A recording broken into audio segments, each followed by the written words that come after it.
Kim Kardashian is using her celebrity status to back calls for clemency for a truck driver that was sentenced to 110 years in jail over a crash in 2019 that took the lives of 4 people. Kim took to her Instagram stories to bring awareness to the case of Cuban immigrant Rohel Aguilera-Mederos, who was found guilty of 27 criminal counts. At the time of the deadly car crash in Colorado, Rohel was 23 at the time and was behind the wheel of a semi-truck on a Denver highway when the brakes of his truck suddenly failed. The truck ended up crashing into 24 vehicles, resulting in a massive explosion that took the lives of 4 commuters who were stuck in the rush hour traffic. Recently, he was handed a massive sentence of 110 years in prison by Judge Bruce Jones, and Kim claims to have taken a deep dive on this case and called for the governor to grant Rohel clemency or commute his sentence. According to her research, he was not drunk or under the influence at the time of the crash. She also stated to her followers that it was his brakes failing on the semi-tractor trailer that resulted in the crash. She adds in another Instagram story, "Another shocking and unfair part of this case is that the judge didn't want to sentence him to such a lengthy sentence. However, because of the mandatory minimums in Colorado, his hands were tied.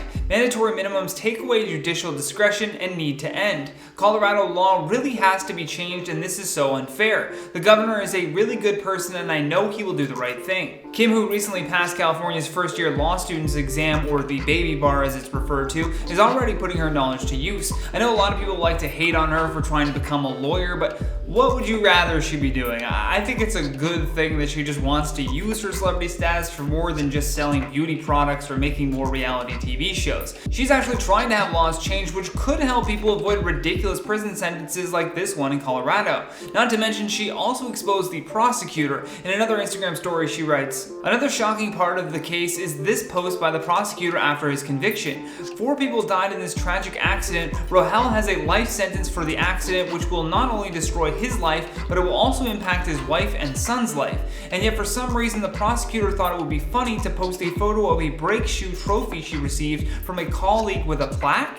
Makes me so sick." Yes, that's right. The Jefferson County Deputy District Attorney Kayla Wildman actually received a trophy from her trial partner after she landed the 110-year prison sentence. Although after Kim put her on blast, she deleted that post. Many are calling for the trucking company to be the ones held responsible for this rather than Rohel, but regardless, he is still facing this ridiculous sentence unless the governor decides to commute it or grant him clemency. A Change.org petition was also started, and so far it has been signed by over 4.6 million people, which reportedly makes it the 3rd largest petition in 2021. In the description of the petition, the organizer writes, "The DA has filed a motion to request a review for sentencing in this case, and it's set for Monday, December 27th. Paulus has also received the application for clemency, and it is being reviewed by his legal team. Paulus's office stated they will make an announcement when they have a decision. If you'd like to show support for Rohel and a change in these mandatory sentencing laws, tomorrow, Wednesday, December 22nd at 10:30 a.m., there will be a peaceful rally at the Colorado State Capitol building.